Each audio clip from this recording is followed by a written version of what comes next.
The light in the room was too white, too even, the kind that made skin look thin and smiles look sharp. It smelled like polished wood and citrus cologne, clean enough to feel like a warning. A long desk split the space in half. Behind it, Thomas Whitman sat with his shoulders loose, as if the air belonged to him. A thick stack of paper weighted under his palm. He slid his fingers across the top sheet, slow, possessive, then turned a black fountain pen between his fingertips. The metal clip caught the light like a thin blade. He spoke loud enough to reach every corner without trying. He offered $2 million if Anna would read the document. The room tightened. A polite smile flickered on a sponsor's face, then stiffened. A small laugh started somewhere and died fast, swallowed by the bright silence.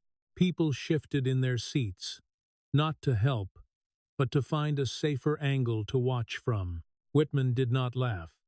He watched Anna. His eyes stayed calm, his wrist tilted, and he checked his watch, as if a child's dignity had a schedule. The pen rolled once, then stopped under 2 fingers. Tap. Impatient. Controlled. Anna stood near the back beside her grandmother, Evelyn Moore. The adults around them formed a wall of perfume and pressed fabric. Some looked at the floor. Some studied their own shoes. No one met Anna's eyes for long. They were not agreeing, but they were not stopping it either. They looked away the way people looked away when their rent depended on someone else's approval. Evelyn's fingers tightened around Anna's hand, not trembling. Anna's shoulders jerked before she could stop them. Confusion hit first, not greed, not excitement. She had heard adults talk about money like it was safety. She had never heard a grown man speak to a child as if money were a leash. Heat from the lights pressed on her forehead. A small bead of sweat formed at her temple and slid down slowly, as if even her skin had to move carefully in this room. She swallowed. The air tasted faintly of coffee and printer ink, like the room had been built from contracts. Somewhere in the building, a clock ticked, steady and loud. Whitman glanced at his watch again. The pen rotated once more. Tap. Anna stepped forward. The crowd did not part for her kindly. They shifted just enough to avoid touching her, leaving a narrow lane made of hesitation. She walked through it with careful feet. She could feel eyes on her shoulders, on her hair, on the fact that she was there at all. At the desk, the paper stack looked heavier up close. The edges were clean and sharp, sharp enough to sting if she slipped. Whitman leaned forward slightly, citrus and authority, and his gaze dropped to her hands like he was waiting to see them fail.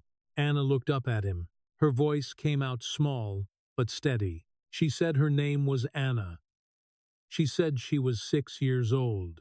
A ripple moved through the room. A few heads nodded with polite indulgence, the kind adults gave when they expected a child to disappear after speaking. A bracelet clicked against a clipboard. The sound was tiny, but in the bright quiet it landed like a warning bell. Whitman's mouth curved into something almost amused. He called her brave, lightly, like a compliment he could afford to toss away. Then he pointed his attention back to the document, as if her name was a speed bump. Anna did not ask why.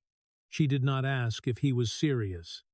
She had learned that adults often spoke before they thought, and that silence, if held long enough, made them uncomfortable. She looked down at the stack, then back up. She asked the terms, clean and careful. If she read it, she got the money and she was allowed to enter the English competition. Whitman nodded once, satisfied, as if her words had locked the trap into place. He confirmed the deal. Anna nodded back the way Evelyn had taught her to nod at agreements. Not eager, not grateful, precise. Agreements mattered, even when adults forgot they did. In the shadowed back row, a phone screen blinked on. A small blue glow, low and hidden behind a sleeve. The lens lifted slightly, Someone had decided to record, not out of kindness, but out of instinct. A quiet wager that the moment might turn into history. Anna reached for the papers. Her fingers touched the top sheet, and the sound was dry and brittle, a harsh rustle like winter leaves. She lifted the stack and felt the weight pull hard against her wrists. For a fraction of a second, her hands trembled. The room leaned in, hungry for that fraction. Whitman's pen tapped the desk once. Tap. Hurry up. And fall. Anna adjusted her grip. The paper edges pressed into her forearms, leaving a faint sting. She drew the stack closer to her chest, the way she held books that were too big for her hands. She did not ask for help. She did not look around for permission. She glanced once at Evelyn, quick as a blink, searching for the anchor. Evelyn's face stayed steady. Her eyes were sharp with a tired anger that never spilled into noise. She gave Anna the smallest nod, the kind that said, "Keep your breath, keep your feet, keep your dignity." Anna set the stack down gently. The sound was soft, but final enough to make a few people shift in their seats. She was about to do the impossible. If you believe small people deserve justice, subscribe now and stay with her. Watch what happens next. The first page lay open like a door made of steel. The letters were shapes most people only saw in museums and footnotes. To Anna, they were familiar structure, hinges on a bridge she had crossed before. Whitman's gaze stayed locked on her hands. He wanted the failure to happen where everyone could witness it. He wanted to own the moment. Anna lowered her eyes to the first line. Her fingertip rested near the margin, light and respectful. She inhaled. In the back row, the phone camera held steady, and the room, full of adults who had already decided she did not belong, leaned forward to watch her fall as she began to read. Anna's first words landed like a match struck in a room full of dry paper. Latin moved through her mouth, clean and unforced, not performed, not memorized. The syllables were steady enough to make the polished air feel suddenly fragile. The lights above hummed softly, and for a moment that hum sounded louder than the adults wanted it to be. Whitman's eyes stayed on her hands. He watched her finger glide near the margin as if he expected it to slip, as if he expected the page to fight back. His fountain pen lay still between his fingers. No longer a toy. A murmur rippled through the seats. A sponsor shifted, smoothing her skirt twice. A man near the aisle pressed his lips together, staring hard at the paper, as if staring could turn it into something he understood. Anna turned the page. The paper rasped with a dry, brittle sound. The top edge cut the air with a soft scrape that made shoulders tighten. The stack's weight tugged at Anna's wrists. She adjusted without looking up, her grip tightening until the sting of the paper edge became a small, private anchor. Ancient Greek followed. The script changed, and so did the room. People leaned forward, as if curiosity could disguise their fear. Anna read with the same calm cadence, then translated without pausing long enough for anyone to breathe comfortably. A man in the back made a small, involuntary sound, half recognition, half disbelief, like his certainty had just slipped out of his hands. Whitman's jaw tightened. His gaze flicked to the audience, searching for laughter, for a rescue, for someone to frame this as a trick. No one laughed. Anna's voice stayed even. The words kept coming. She turned another page. Hebrew. The consonants came crisp. Her finger traced the line lightly, not because she needed to, because she respected the text. The room went quieter, not polite quiet, wary quiet. Someone's bracelet clicked against a clipboard, then stopped, as if the person wearing it suddenly realized sound could betray them. Whitman's pen rolled between his fingers again, a habit trying to return. The fountain pen clattered against the desk. sharp and loud in the bright silence. Heads snapped toward the sound. A few people flinched. Whitman's hand froze for a beat, caught between annoyance and embarrassment. He picked the pen up slowly, too slowly, as if speed would look like panic. Anna looked up, just once, not startled, not offended. Her eyes met Whitman's for a brief second, calm enough to feel like a mirror. Then she looked back down, as if the interruption had been nothing more than a fly landing on glass. She kept reading. A quiet exhale moved through the room, the kind that sounded almost like respect. Anna turned the page again. Sanskrit. Her voice softened, not weaker, deeper, like she understood the weight of what she was carrying. A chair scraped somewhere behind her as someone stood to get a better view. The sound was careful, but it still landed like a confession. In the third row, a woman pulled her phone out and tapped the screen with two quick, nervous motions. The glow lit her face from below. She searched, eyes flicking between the page on the screen behind Anna and the translation she found online. Her mouth opened slightly. Her thumb stopped moving. The phone slipped in her hand and hit her lap with a dull thud. She did not pick it up right away. Whitman noticed that too. His gaze sharpened. He looked at the woman's frozen face, then at Anna's steady posture, then at the crowd, as if he could feel control moving away from him in inches. Anna turned the page. Classical Arabic. The rhythm came with quiet authority, each phrase clean and deliberate. The room fell into a silence that was no longer indulgent. It was listening. It was the kind of silence that made people aware of their own breathing, of the small sounds their bodies made when they tried to stay invisible. In the back row, the hidden phone camera trembled slightly. The person holding it steadied their hand against a knee. Their breath hitched once. Not fear, anticipation. The lens stayed trained on Whitman as much as on Anna, capturing every shift in his mouth, every tightening in his eyes. Whitman checked his watch again, faster this time, as if time could save him, as if the minutes could turn the room back into his. Anna turned the page. Old French. The words came precise and formal. A sponsor's polite smile finally broke. She pressed her lips together hard enough to whiten them. Another man stared down at his own hands, then up at Anna, and the look on his face was not admiration. It was the dawning realization that he had been comfortable in a room that would have enjoyed her failing. Whitman's fingers curled around the pen until his knuckle lifted pale. He did not interrupt again. He did not dare. He sat still. But the stillness looked different now. It looked like restraint forced by witnesses.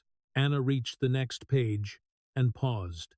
Not because she could not read it, because she understood that this page mattered in a different way. The paper lay heavier there, as if ink could carry weight. The room leaned forward. A shoe squeaked softly against the floor. Someone swallowed too loudly. The air felt tight, like a held breath. Anna lifted her eyes. She looked at Whitman first. His face had gone still. His confident mask stretched too thin. Then she looked to Evelyn. Her grandmother's chin was lifted, eyes wet but steady, as if she had been holding herself upright for years, and this was the first time the world had to hold still for her instead. Anna inhaled slowly. In the back row, the phone camera held on Whitman's face, waiting for the moment his power finally showed a crack big enough to name. Anna lowered her gaze to the rare script and began to read again, slower now, deliberate, as if each word was a key, and the room had no choice but to listen. Anna finished the last line like she was setting something down gently, not performing it. The rare script sat beneath her fingertip, dense and quiet, and her translation came out measured, precise, as if the meaning mattered more than the room. When she closed the document, the sound was small, paper meeting paper, but the silence that followed made it feel enormous. No claps, No laughter. No polite approval.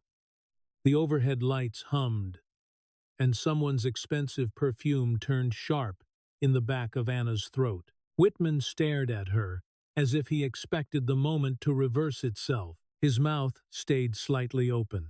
The confident smile he had worn earlier was gone, leaving a blankness that unsettled the room more than anger would have. He blinked once, then again, like his eyes were trying to negotiate with reality.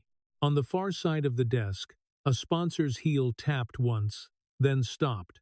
A staff member lowered his clipboard a fraction, as if even writing felt inappropriate now. In the back row, a phone screen glowed dimly. The red dot of recording held steady. A timestamp kept counting forward.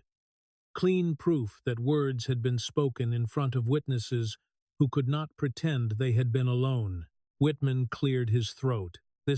He started. The sentence collapsed. He looked around, waiting for a laugh, a nod, a rescue, the kind of rescue money usually bought. No one helped him. A professor in the front row shifted, then stood slowly. The chair legs scraped the floor with a dry squeal that made a few heads turn. She didn't just read, the professor said, careful and firm.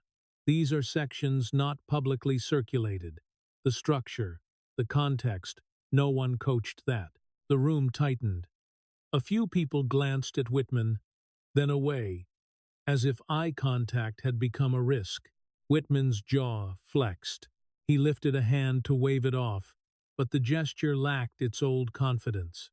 Children absorb things, he said, forcing lightness, especially when you need them to fail, Anna said. Her voice was small, but steady enough to cut through the polish. Whitman's eyes narrowed. He stared at her like she had stepped onto his property without permission. Evelyn's fingers tightened around Anna's hand. A quiet warning and a promise at the same time. Whitman tried to regain the frame. You're very brave, he said, the word brave used like a pat on the head. But confidence can sound like disrespect. Anna tilted her head slightly. The bright light caught her lashes. She looked at him the way she looked at sentences that tried to hide their meaning. Respect, she said, is when you keep your word. The air seemed to thin. Someone in the audience made a sound that was almost a laugh, but it died in their throat, replaced by something heavier. Recognition, maybe, or shame. Whitman's pen lay between his fingers like a weapon he no longer trusted. He rolled it once, a habit, then stopped when he realized his own hand was shaking. The tip clicked softly against the desk. Click, click. Too loud. He glanced toward the back row. For a moment, his eyes found the glow of a phone screen. Not the person holding it, just the cold reflection on glass, the red dot, the steady timestamp. His throat moved as he swallowed. Anna watched his face change. Not dramatic, not explosive. A small shift, like a door quietly locking. You asked for $2 million, Whitman said, leaning back as if posture could restore control. Do you even understand what that means? Anna lifted her chin. It means my grandmother wouldn't have to choose medicine, she said. And I could still go to the library. The room did not laugh. No one smiled indulgently. A sponsor's expression tightened, like she had bitten something sour. Whitman pressed his lips together, then looked down at the document as if the paper had betrayed him. And the competition, he said. Quick now. You want to enter? Yes, sir. A pause opened in the room. It was a strange pause, shaped like a decision. Whitman's gaze flicked again toward the back row, toward the phones, toward the people who were suddenly sitting very still, as if movement could be interpreted as loyalty. His eyes returned to Anna. Pride and fear moved behind them in fast, ugly calculations. Evelyn spoke once, quiet but steady. And the money? Whitman hesitated. Not long, but long enough. In that fraction, the room leaned in without moving. A woman's bracelet stopped mid-click. A man's breath caught.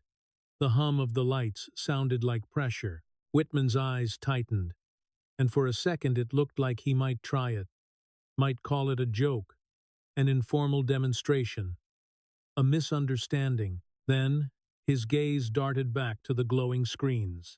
The red dot did not blink. "Fine," he said, clipped. "She can enter. Preliminary round only." A murmur spread, low and uneasy. Evelyn did not move. Whitman's fingers curled around the pen until the knuckle whitened. His jaw worked as if the words tasted wrong. "Yes," he said finally. "My office will contact you." Anna nodded once. Agreement acknowledged. She didn't smile. She didn't celebrate. She didn't wait for permission to feel small again. She simply handed the document back across the desk, careful not to let the pages fan out like a performance. Whitman took it with 2 fingers, like the paper might stain him. Anna stepped back to Evelyn's side and slipped her hand into her grandmother's palm. The warmth grounded her. Her legs began to tremble now that the air was no longer pressing her upright. Evelyn's arm wrapped around her shoulders. They turned toward the exit. People parted instinctively, not cheering, not congratulating, just making space the way crowds did when they realized power had shifted, and they didn't know where to stand anymore. As Anna and Evelyn passed, a phone near the aisle buzzed softly. A notification flashed across the screen. Uploaded. The person holding it stared at the word for half a second, then lifted the phone again, thumb hovering over another button. Live. Whitman didn't see the notification. He only felt the room leaving him. He stayed seated, hands flat on the desk, staring straight ahead, like stillness could repair what witnesses had just collected. The doors closed behind Anna and Evelyn with a hollow, heavy thud. Outside, the cold air hit Anna's cheeks, and she finally let herself breathe. Small, careful pulls, her body shaking with the delayed release. Evelyn kept walking without rushing. A storm had started inside a room Whitman thought he owned, and it was already spreading. The bus doors folded open with a tired wheeze, heat and diesel rolling out like a warning. Evelyn guided Anna up the steps with one hand at the small of her back, firm enough to steady her, gentle enough not to frighten her. Anna moved like her bones were still learning where to sit. The adrenaline that had held her upright was draining fast, leaving her hands slightly shaky. She pressed her cheek against Evelyn's coat and breathed in laundry soap and peppermint, the only 2 smells in the world that never lied. The city slid past the window in clean, indifferent blocks. Glass, steel, bright posters, smiling too hard. Inside the bus, the ordinary noise tried to convince Evelyn everything was normal. Coins clinked, a grocery bag crinkled, a driver's radio hissed low, then faded. Ordinary was a costume the world wore after it did something cruel. Anna's voice came small. "Grandma." Evelyn kept her eyes forward. "Yes, baby. Did I do something bad?" The question cut deeper than the man's laugh ever had. Evelyn felt it settle behind her ribs, heavy and familiar. Children asked that when the world punished them for being honest. Evelyn turned just enough to see Anna's face. The girl's eyes were clear, not crying, only searching. Evelyn smoothed a loose braid with 2 fingers.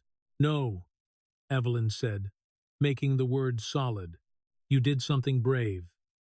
Anna swallowed. He looked like he swallowed a rock. Evelyn's mouth almost smiled, but her eyes stayed sharp. "That's what happens," she murmured, "when a man thinks he owns the air." The bus lurched over a pothole.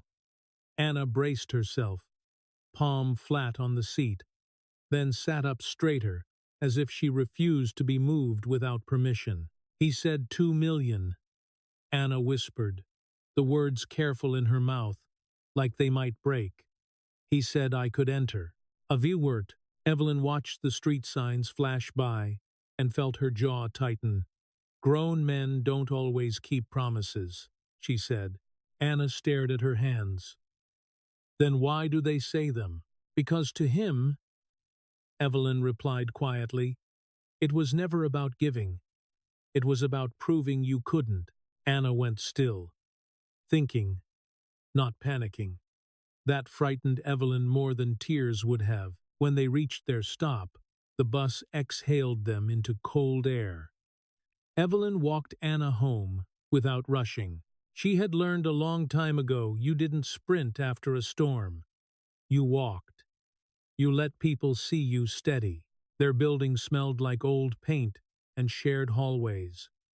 A neighbor's gospel music leaked under a door, low and steady.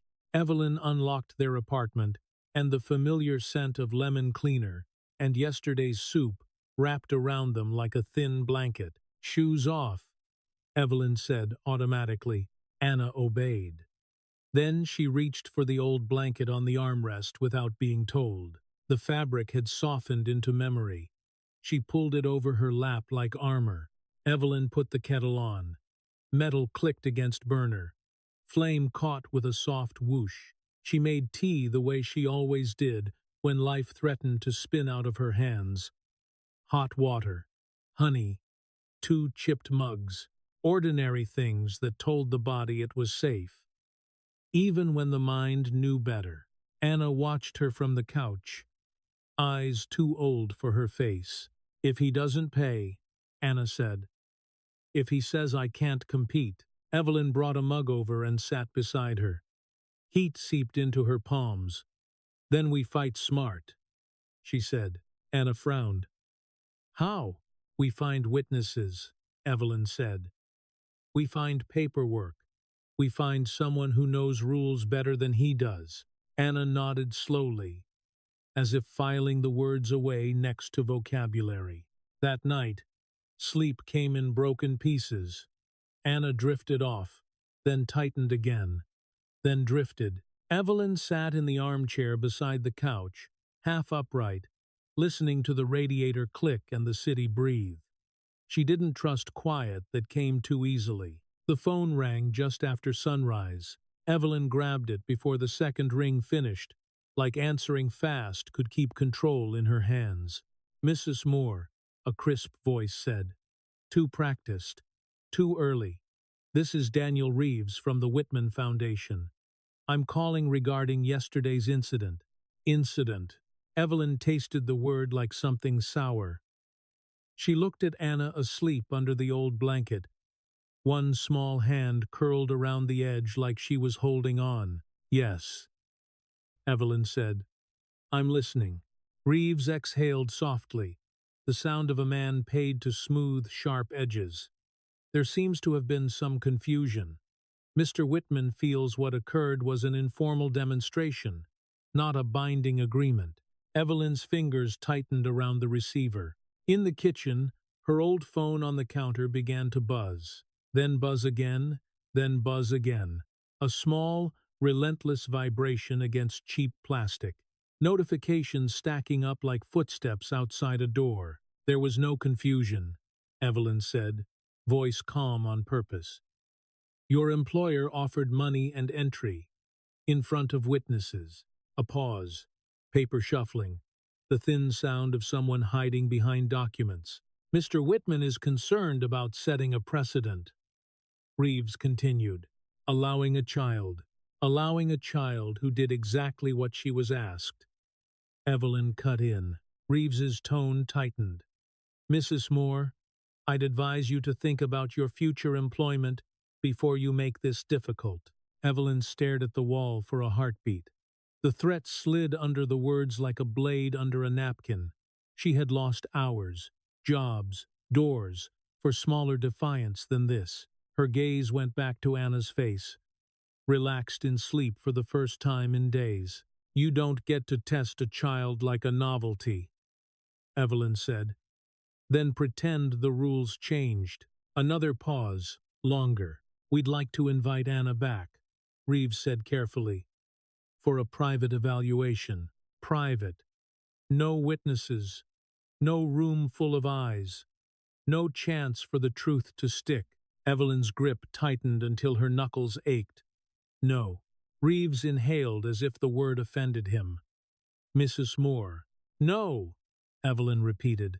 If you want to evaluate her, you do it publicly, the same way you challenged her. That may not be possible. Then neither is your convenience, Evelyn said. Good morning. She ended the call before he could find another polished phrase. Her heart hammered as she set the phone down. The counter buzzed again. Again. Again. Evelyn didn't pick it up yet. Attention was loud, and loud things attracted predators. She bundled Anna for school and walked her there the long way, eyes scanning parked cars and unfamiliar faces. When Anna disappeared into the building, Evelyn stood outside for one extra breath, letting the cold bite her awake. Then she went to the public library. The air inside smelled like paper and dust and patience. Light fell warm and yellow across the desk, nothing like the harsh white glare downtown. Mrs.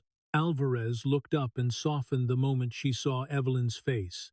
Back already? She asked. I need names, Evelyn said. People who know how to make grown men keep promises. Mrs. Alvarez didn't ask why. She reached for a notepad like she'd been waiting her whole life to use it as a weapon.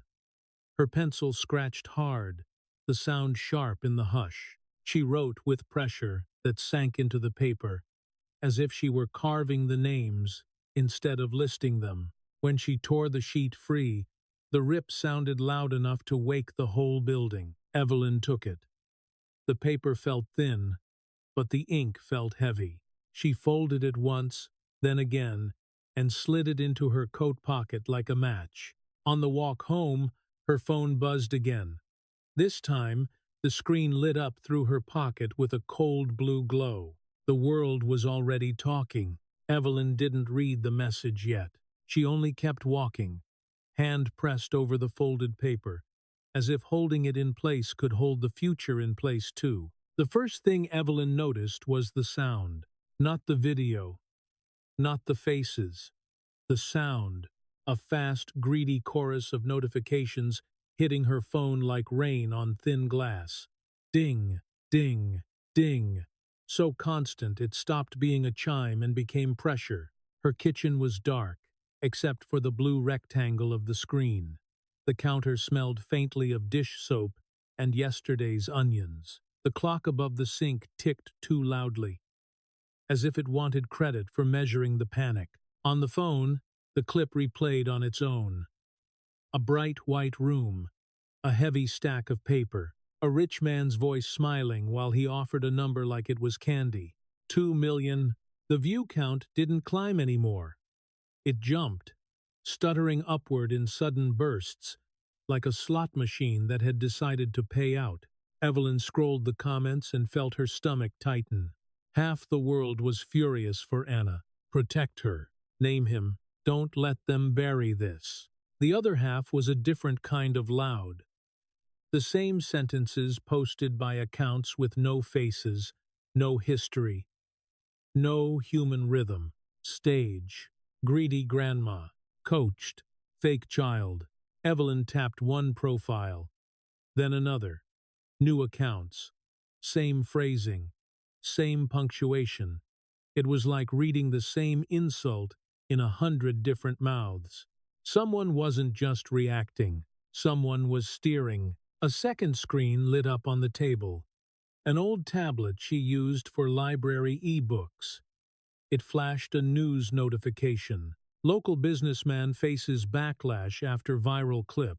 Backlash. Like this was weather. Her phone buzzed again. A call. Unknown number.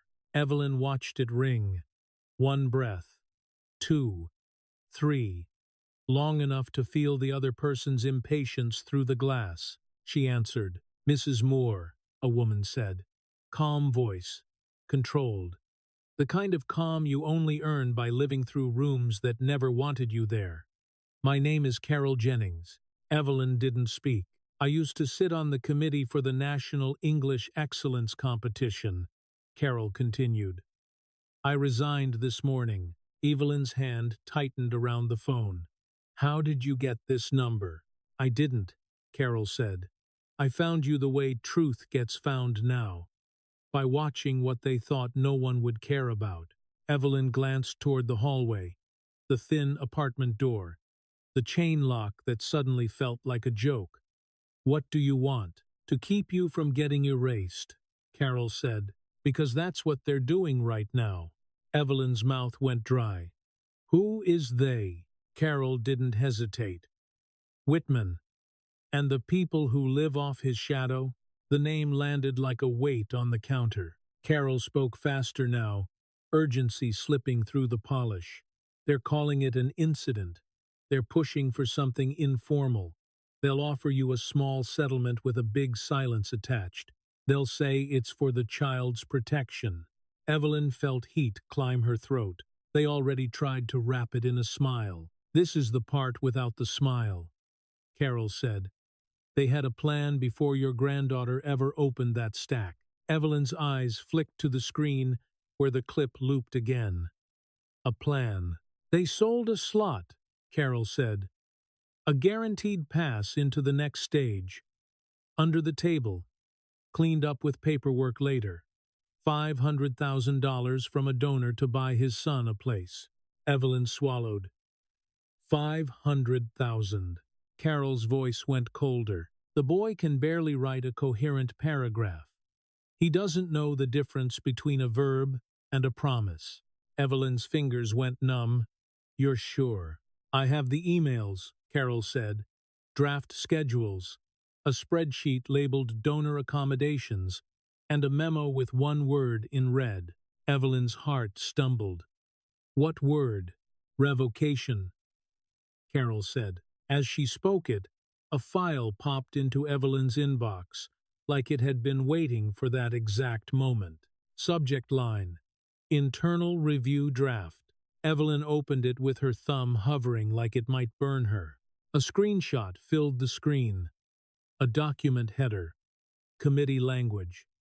Smiling. Corporate font. And there it was. Revocation. Not just typed. Highlighted in red. Thick and ugly. Evelyn's breath caught. Her mind didn't want to accept that adults could plan a child's disappearance like it was a calendar update. Carol kept talking, quiet but sharp. They planned to cut her, even if she was perfect, because her getting through would expose every shortcut they sold, every rule they bent, every name they protected. Evelyn stared at the red highlight until the edges of her vision blurred. Why are you helping? Because I helped them once, Carol said. I signed off on the polite words. I told myself it was just procedure. Then I saw her face, and I realized procedure is just cruelty in a blazer. A notification slid down from the top of the screen. Schedule update. Evelyn clicked. Warm greeting. Inspiring mission statement. A paragraph about fairness. Then, the knife. Participation subject to committee discretion. Evelyn read that line twice. It didn't mean discretion. It meant erasure on demand. Her tablet chimed again. Another alert. A journalist's headline. A clipped phrase. Committee silent. Organizer unreachable. Evelyn's phone vibrated with a new type of notification. Live now. She tapped. A shaky live stream filled the screen. A hallway she recognized from the clip. Bright walls. Security tape near a door. People whispering and laughing, like this was entertainment. The comments moved too fast to read. He's trying to shut it down. Let her in. Don't let them steal her seat. Mixed in, the bots returned. Identical and relentless. Greedy grandma. Fake. Coach. Someone in the stream panned to a printed notice taped to a glass door. Media guidelines. Recording prohibited. Entry restricted. Evelyn's stomach dropped. They weren't fixing anything. They were closing the room and calling it safety. Carol's voice came through the phone again, smaller now, like she knew she was speaking from the edge of something dangerous. "I know a reporter," she said. "Margaret Hale. If you want this handled in daylight, not back rooms, she's the one." Evelyn's gaze slid to the library flyer on her fridge, the one Anna loved because it promised story time and free books and warm light. The librarian's name was printed at the bottom. Alvarez. Evelyn's hand moved to her pocket on instinct. The folded list Mrs. Alvarez had given her earlier, ink pressed deep into cheap paper, as if the names had been carved out of a lifetime of swallowed anger. "Call these people," Alvarez had said. "They know how to make men keep their word." The live stream audio hissed. A security guard stepped into frame. Someone booed. Someone laughed. Someone whispered, "He's here." The camera tilted. A suited man walked past the door with a confident smile and a phone to his ear. Whitman's assistant, Daniel Reeves, the kind of man who could say the word unfortunate while he sharpened a knife. Evelyn's chest tightened. A knock slammed the apartment door. Hard, urgent. She froze. Another knock, then a soft voice through the wood. "Grandma." Evelyn yanked the door open. Anna stood there with her backpack slipping off one shoulder, cheeks pink from the cold, eyes too calm for a child who should be scared. She stepped inside as if she'd been invited to a room full of lions and had decided the lions would behave. Evelyn locked the door fast, chain and all, then cupped Anna's face like she had to confirm she was real. Anna's gaze went straight to the counter, to the red highlighted word on the screen, to the schedule line about discretion, to the live stream still running, still shaking, still gathering eyes. "They're trying to make us small," Anna said quietly. Evelyn's throat tightened. "They're trying to make you a lie." Anna didn't blink. She leaned closer to the phone and read the email like it was a puzzle. Her eyes moved with a strange precision, the way someone looks at a trap and measures the spring. Then she looked up at Evelyn, not frightened, focused. "Then we use their rules," Anna said. "Honey," Evelyn whispered, "they don't play fair." Anna's voice stayed soft, but it landed like a door locking from the outside. "Then we make them play in public." On the counter, the phone buzzed again. Live now. Another stream. Another angle. Across the city, thousands of screens were waking up in the dark, lighting faces with the same word, live. And somewhere behind a glass door, someone was about to find out what it felt like when a promise couldn't hide anymore. The air outside the venue tasted like cold metal and cheap coffee. A line of people stretched along the sidewalk, not for tickets, but for proximity. Parents in coats, students with backpacks, a few men in pressed suits pretending they were not watching their own names trend. Every few seconds, a phone screen flashed brighter as another live stream started, then another, until the morning looked stitched together by blue light. Evelyn kept Anna close, one hand on the strap of her backpack, the other wrapped around the folded paper in her pocket like it was a key. Anna did not look at the crowd. She looked at the glass doors. Inside, security guards stood in a neat line, shoulders squared, earpieces blinking. Behind them, a white sign with calm lettering announced rules about privacy, decorum, and prohibited recording. The kind of sign that pretended power was polite. A woman in a dark coat moved through the crowd with purpose, not pushing, not apologizing. She carried a small recorder and a press badge clipped to her collar. Her eyes were sharp, tired, and awake in the way only people who chase truth for a living ever look. Margaret Hale stopped in front of Evelyn. "Mrs. Moore," she said, softly. Evelyn's grip tightened. "How do you know my name?" Margaret glanced at the phones. "Everyone knows it now. I am here to keep you from being turned into a rumor." A few feet away, Someone's screen showed a split view of comments. Support poured in like water. Then the bots arrived again.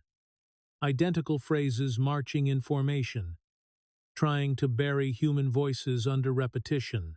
Anna watched the scrolling words for one breath, then looked away as if she had already solved them. From the corner of Evelyn's eye, she saw Daniel Reeves before she heard him. He moved like a man who had never been told no without consequences. His suit was perfect. His smile was not. "Mrs. Moore," he called, loud enough for nearby phones to catch it.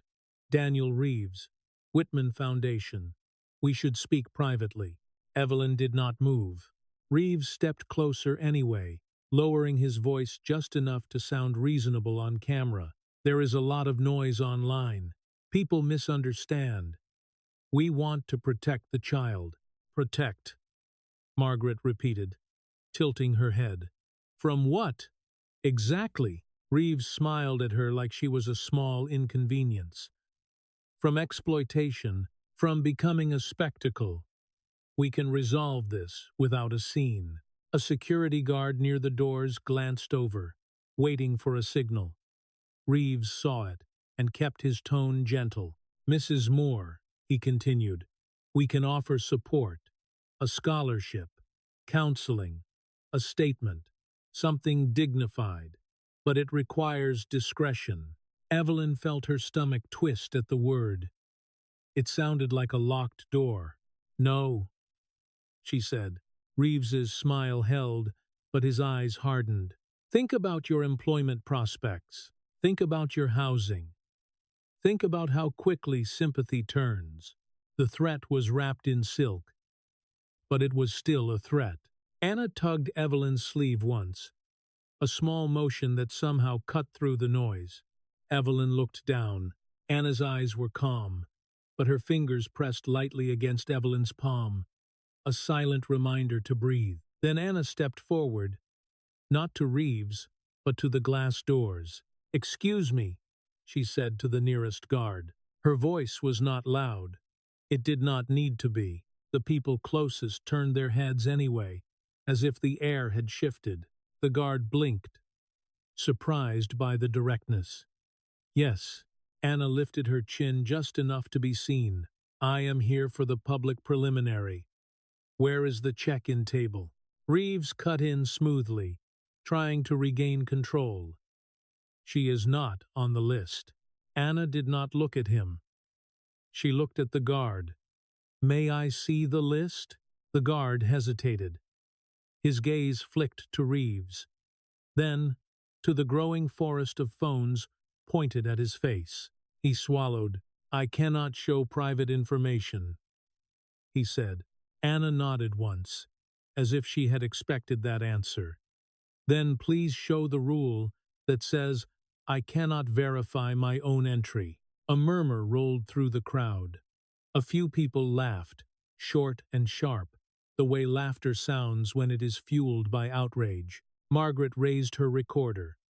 "Daniel Reeves," she said, "is the competition denying a child access to a public preliminary without explanation?" Reeves's jaw tightened. "We are conducting an internal review." "Internal," Margaret repeated, louder. "While the whole world is watching." A woman near the front held her phone high and whispered, "I am live. I am live." Her voice shook, not from fear, but from the thrill of being useful. Anna turned slightly, just enough for the camera to catch her profile. "If the rules are fair," she said, "then fairness is not private." Reeves's patience cracked for a fraction of a second. "You are being coached." Anna's eyes finally met his. The look was gentle, almost curious, like she was examining a bug under glass. Then she spoke with the same calm. "If you think I am coached," she said, "ask me something you did not prepare." The crowd reacted like a spark hit dry grass. Voices rose. Phones lifted higher. Comments exploded. The bots surged harder, trying to drown the moment. But human outrage had weight, and weight is harder to move. Inside the building, a man in a blazer appeared behind the glass, one of the committee members. He leaned toward the guard, speaking quickly. The guard's posture changed, stiffening with new instructions. The guard opened the door just a crack, enough for his words to slip out, but not his body. "You need to step aside," he told Evelyn. "There is a separate entrance for participants." "Separate," Evelyn repeated, tasting the word. "Like a back door." Reeves seized the opening. "Yes, exactly. We have a private hallway. We will escort them. For safety." Margaret's eyes narrowed. "Private." Again, Anna's fingers tightened around Evelyn's hand. A small squeeze. "No," Anna said, still soft. "I will enter where everyone can see." Reeves exhaled through his nose, annoyed now. "You cannot dictate procedure." Anna tilted her head, almost politely. "Then, you should not dictate truth." For a moment, Reeves looked like he might say something ugly. Instead, he reached into his folder and pulled out a single sheet of paper, holding it low, angled away from the cameras, like a magician hiding a card. Evelyn saw one word stamped across the top in red: revocation. Her chest went cold. Anna saw it too. She did not flinch. She stepped closer to the glass and looked straight through it, past Reeves, past the guards, past the committee member with the tight mouth. Somewhere inside, a microphone squealed as someone tested the sound system. Anna's voice stayed steady. "If you revoke me," she said, "do it on the record." The doors opened wider, and the crowd surged forward, not to attack, but to witness. The lobby swallowed them in a white light so clean it felt judgmental. Anna moved through it like she belonged there anyway. Her coat was old and soft at the elbows, the kind of fabric that had learned patience. The folder in her hands looked tired too, corners worn, paper inside, slightly bowed from being carried more than once. Behind the velvet rope, people in tailored suits leaned forward with phones lifted high, screens glowing like small moons. On the other side of the glass wall, the auditorium waited, and on the stage sat the other child. His hair was slick with gel, perfect like a magazine cover.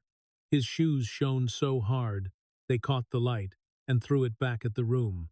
A folder rested on his lap, like a prize he had already been handed. He swung one foot slowly, not nervous, just bored. Two worlds, two children. One of them had earned the air she breathed. A committee man in a blazer stepped into Anna's path. He smiled, but his eyes stayed flat, trained to dismiss without raising his voice. He told her she was not in the correct line. He said her name too loudly, as if volume could turn a child into a problem. Anna did not stop walking until the rope ended. Then she stopped only because there was nowhere else to go. Evelyn felt the crowd behind them compress, a quiet push of bodies and curiosity. She heard the tiny chorus of notification pings, the soft taps of thumbs, the breathy whisper of people telling each other to keep recording. The committee woman arrived with a tablet held against her chest like armor. She spoke about discretion, about internal process, about protecting the integrity of the event. Her words were smooth and weightless. Anna looked at the tablet. Then she looked at the woman's face. Her voice was small, but it carried. Anna said if the rule was real, then it could be read aloud. The committee woman blinked, as if she had never been asked to say the quiet part into a microphone. In the back rows of the lobby, someone lifted a phone higher. The blue light from the screen trembled. The person holding it did not look brave, just stubborn. History did not always get recorded by heroes. Sometimes it got recorded by people who were simply tired of being lied to. Reeves arrived like a shadow that knew how to wear cologne. He stood close enough that Evelyn could smell the citrus and the cold metal of his watch. His voice came out gentle, almost kind. He called it an incident. He called it informal. He tried to shrink the moment until it fit inside paperwork. He suggested a private room. Anna turned her head slowly toward him. Her eyes did not widen. She did not flinch. She looked at him the way a librarian looks at a man who keeps talking in a place built for silence. Anna said, "Quiet is where people lie." A murmur rolled through the crowd. Some people laughed, startled by how true it felt. Some people swallowed hard. A few lowered their phones for a second, as if the sentence had weight. Reeves tried to interrupt the rhythm. He dropped his pen on purpose. The pen hit the floor with a sharp click, a small, cruel sound designed to steal attention. Anna glanced down once, then lifted her eyes back up and continued speaking like the pen did not exist. The room learned something in that instant. This child could not be pulled off course by cheap tricks. A security guard approached, tense and uncertain. He started to address Evelyn, but his eyes kept flicking toward the phones, toward the crowd, toward the possibility of becoming famous for the wrong reason. Anna spoke before Evelyn could. Anna said, "If you touch her, you will be seen." The guard froze, not because the child was threatening, because the child was stating a fact. Through the glass wall, the boy on stage noticed the commotion and looked over. He met Anna's eyes for a heartbeat and gave a smirk that belonged to someone who had never been told no. Then, he looked away again. Already bored, Evelyn felt heat rise behind her eyes.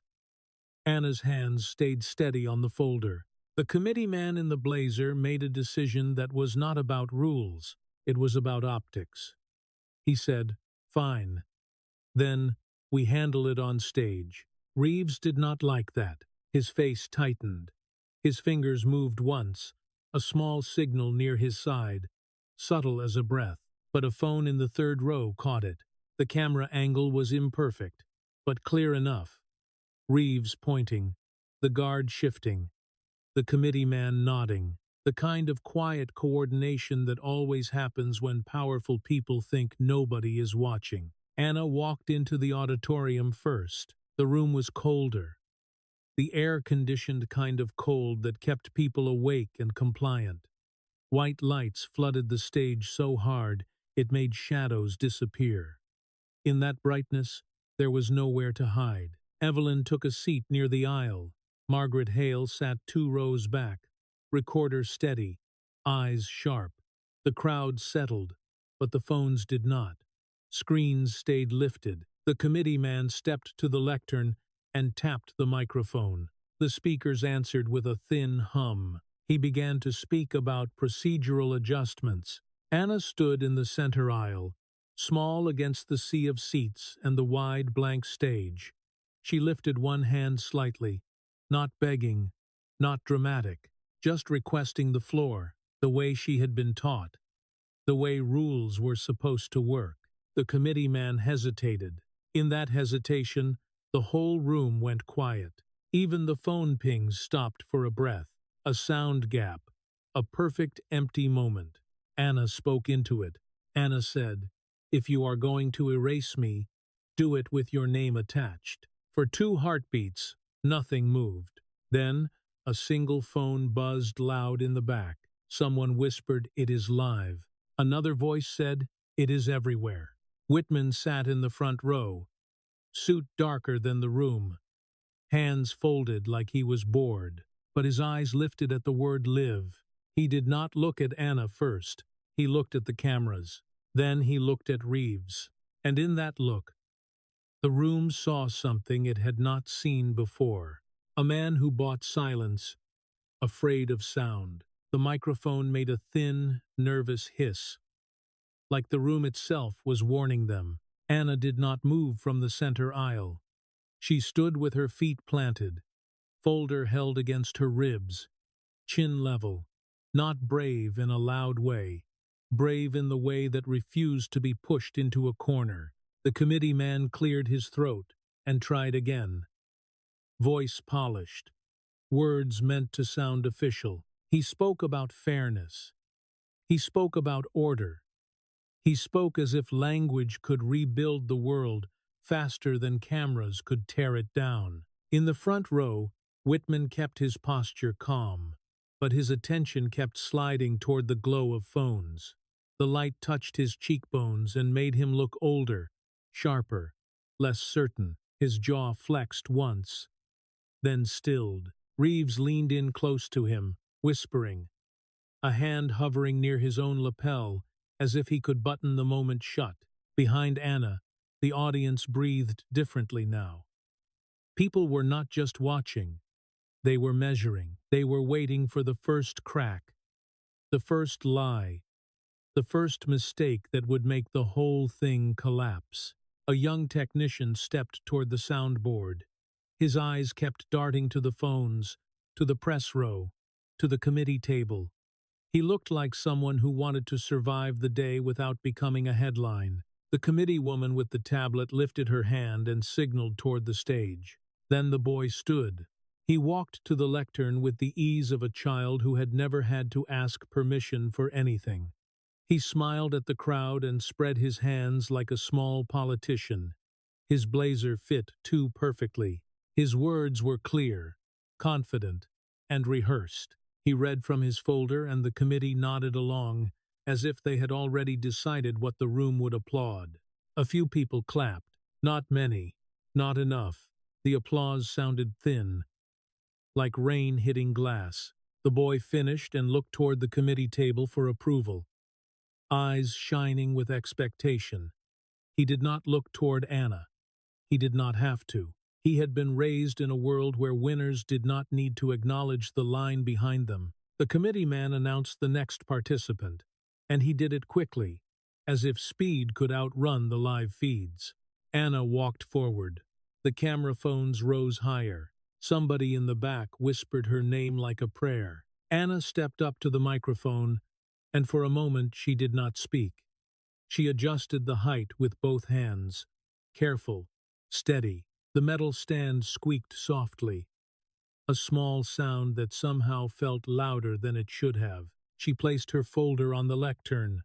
The papers inside shifted with a dry whisper. A sharp edge of one sheet slid against another and made a tiny slicing sound, like a blade drawn halfway from a sheath. Whitman shifted in his seat, just slightly. Enough. Anna opened to the first page and looked down. The room leaned in. The silence was heavy, but it was not empty.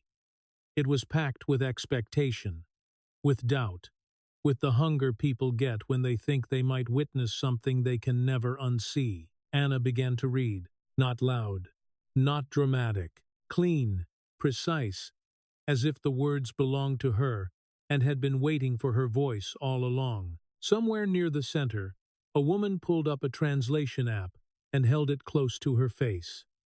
Her eyes widened. She glanced at her husband as if to ask if he was hearing the same thing.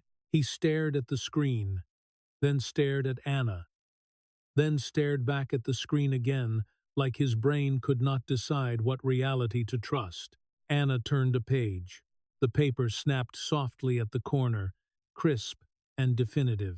The committee woman watched with a tight smile that started to tremble at the edges. Anna moved into another language without pausing, her cadence changing, her mouth forming sounds that did not belong in this sterile white room, but made it feel suddenly small. A professor in the second row sat up straighter. His hand rose halfway, then stopped, as if he forgot he was not in a classroom. He blinked rapidly, the way people do when their pride is being rewritten in real time. Reeves tried to break the spell. He stood and walked toward the soundboard with a calm that was too careful. He spoke to the technician with a smile that did not reach his eyes. He pointed, just once, toward the microphone cable, then toward the side stage. The technician hesitated, and hesitations are where truth sneaks in, because a phone caught Reeves pointing, because another phone caught the technician shaking his head, because the live stream chat exploded with 100 versions of the same message, "Do not cut her mic." Anna did not look up. but her voice shifted, almost imperceptibly, as if she sensed the movement through the air. She read faster, not rushed, just unbroken. Whitman's fingers tightened on his knee. The skin across his knuckles went pale. He kept his face smooth, but the muscle near his eye twitched once, then again. A low feedback whine rose from the speakers. The microphone trembled with a thin ringing. An ugly sound, the kind that makes people flinch. The technician reached for the dial. Anna kept reading through the noise. Her voice did not fight the feedback. It simply walked through it. The room reacted like a single organism. People winced, then leaned in harder. Their discomfort became attention. Their attention became proof. Reeves leaned close to Whitman again, urgent now, words spilling too fast. Whitman did not answer. He stared at Anna like he was watching a lock he could not pick. Anna turned another page and stopped. Not because she forgot, because she chose to. She lifted her eyes and looked at the committee table. Then she looked at Whitman. The pause stretched. The audience held its breath. Phones held steady. Somewhere, a notification sound popped and echoed through the hush. Anna spoke, soft and clear. She said, the last page was not a story. It was a rule. She placed her fingertip on a line of text and slid it slowly as she read, like a child learning to track words.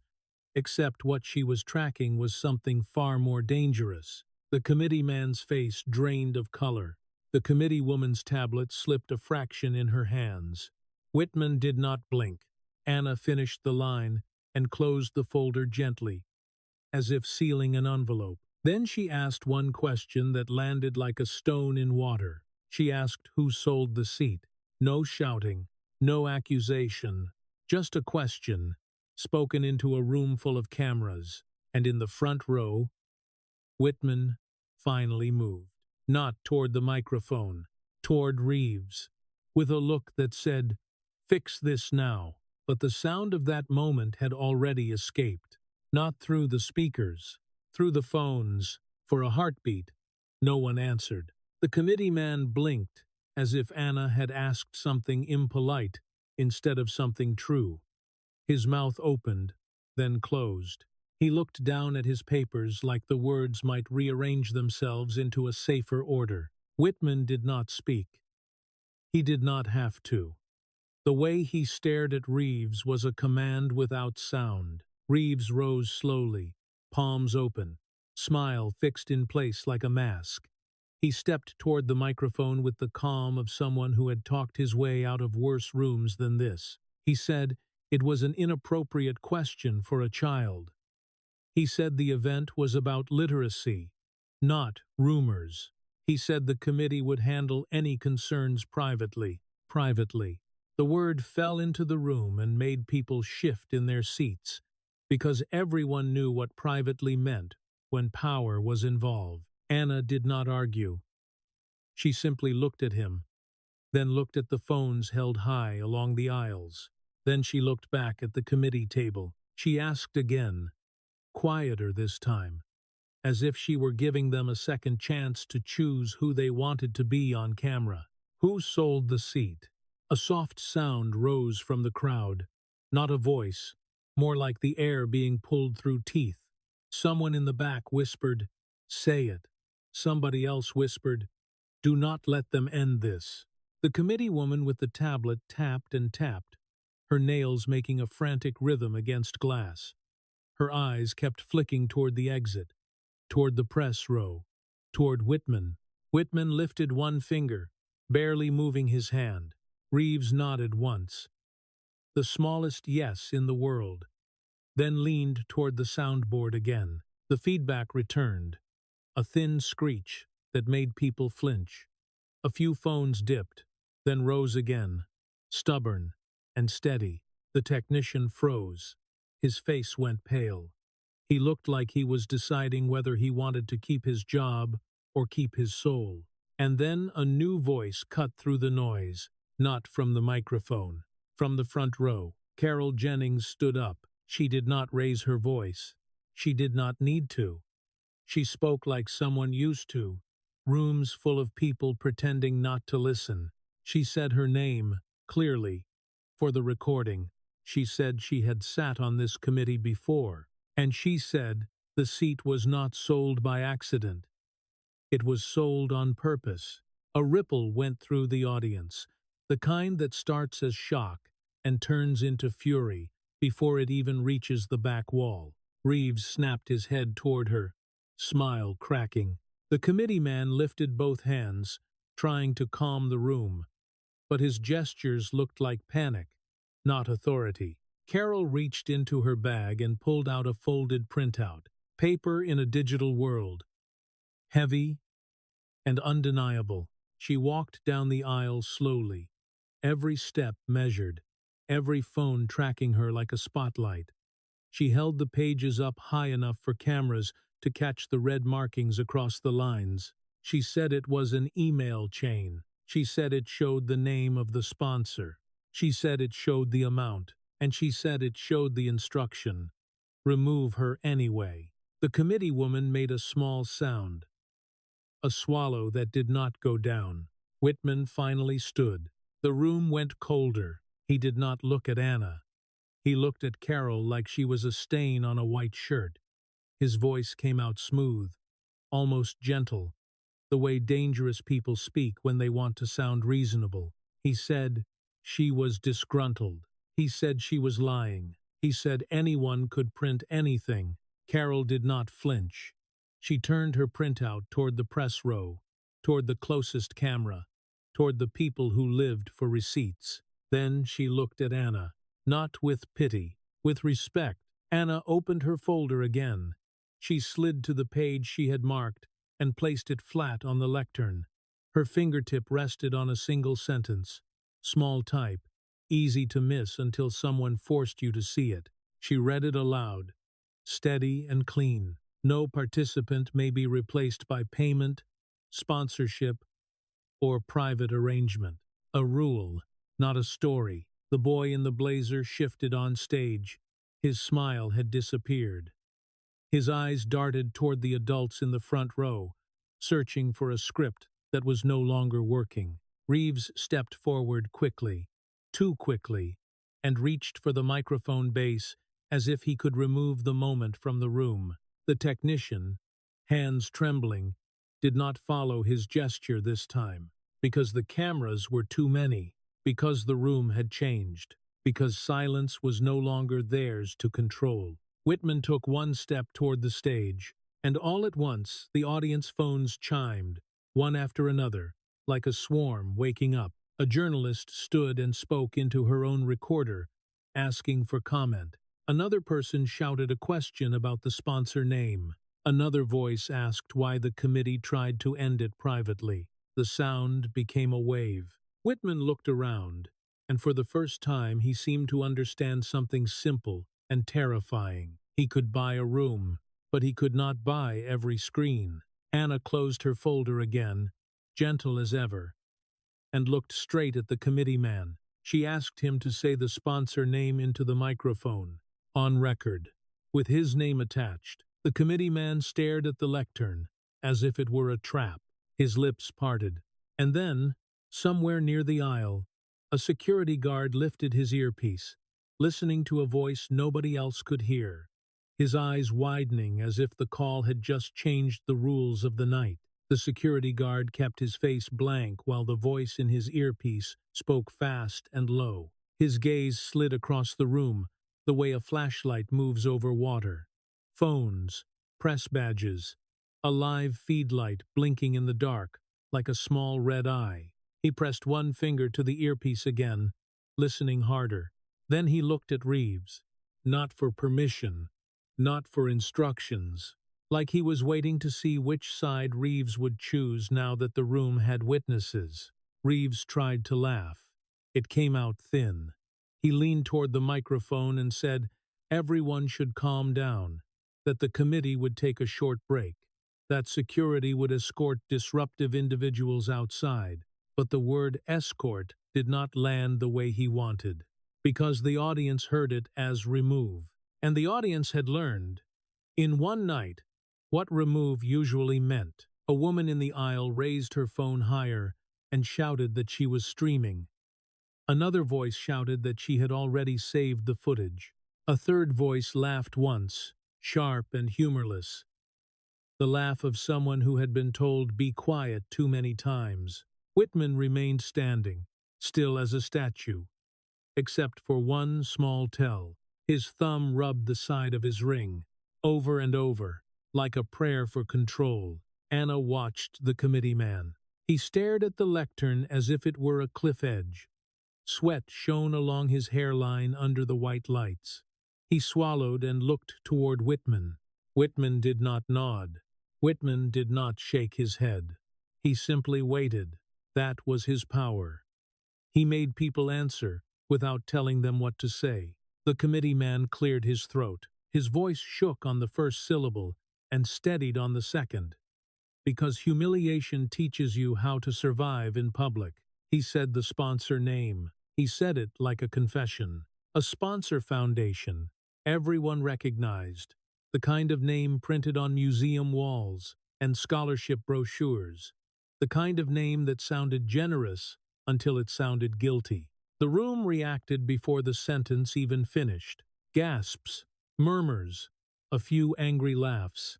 Phones tilted as people searched and typed, comparing the spoken name with what they already suspected. Reeves cut in fast, trying to patch the hole. He said sponsorship did not mean involvement. He said a foundation had many donors. He said no one could prove any connection to any individual. Anna did not raise her voice to fight him. She turned one page inside her folder. Slow, deliberate, like she was turning the room itself. Then she looked toward Carol. Carol understood without being told. She stepped forward again, holding the printout up so the cameras could focus. She did not read the whole email chain. She did not need to. She read one line, a subject line, a name at the bottom, and then she read the amount. Not as a number, as a weight, $500,000 for a seat. The words hit the room like a slammed door. A low groan rolled through the crowd, the sound people make when their anger finally finds its target. On stage, the boy in the blazer went stiff, his face drained of color. His parents in the front row did not look at him. They looked at their own hands, as if hands could hide them. A journalist stood and asked a question that was not polite. She asked if the foundation board included Whitman. Whitman lifted his chin slightly, a fraction, as if he had just been challenged by a child and did not want to admit it mattered. Another journalist asked why Reeves tried to shut it down. Another asked why the rules existed if the committee could ignore them. The questions stacked like bricks. Reeves put both hands on the lectern, gripping it. The polished wood creaked under his fingers. His smile was gone now. He sounded angry, the way people sound when they realize charm will not save them. He said this was harassment. He said this was misinformation. He said there would be consequences. Anna watched him closely, head tilted, not fearful, curious, as if she were studying a new language. Then she spoke, soft enough that people leaned forward to hear her. She said consequences are for people who get caught alone. The room went quiet for a second. Not because she demanded it, but because she had named what everyone felt. Alone was the weapon the powerful loved, and alone was the one thing she was not. The technician at the soundboard glanced at the guard again. The guard gave him a tiny shake of the head. Do not mute it. Do not save them. The technician swallowed and left the microphone live. Whitman finally moved. He stepped toward the committee table, and Reeves leaned toward him as if to whisper advice. Whitman did not whisper back. He said something under his breath, and Reeves flinched like he had been slapped without a hand. Then Whitman turned, scanning the room, looking for a way to regain the story. His eyes landed on Anna at last, not with rage, with calculation. He spoke into the microphone, smooth again, almost tender, as if he were addressing a classroom. He said he admired brilliance. He said he believed in young minds. He said he would personally ensure Anna received a fair opportunity. A fair opportunity. He tried to make it sound like a gift. Anna did not thank him. She looked up at the lights, then at the phones, then back at him. She said, "A fair opportunity is not something you hand out. It is something you stop stealing." Whitman held his expression, but the ring on his finger stopped moving. For the first time, he looked uncertain of his next step, and then the guard's radio crackled, loud enough for the front row to hear. A new voice came through, crisp and official, using the venue name, using the word press, using the word liability. The guard's shoulders tightened. He looked at the doors. They had opened. Two people stepped in, moving with purpose, not rushing, not hesitating. One wore a badge on a lanyard. The other carried a folder like it contained a verdict.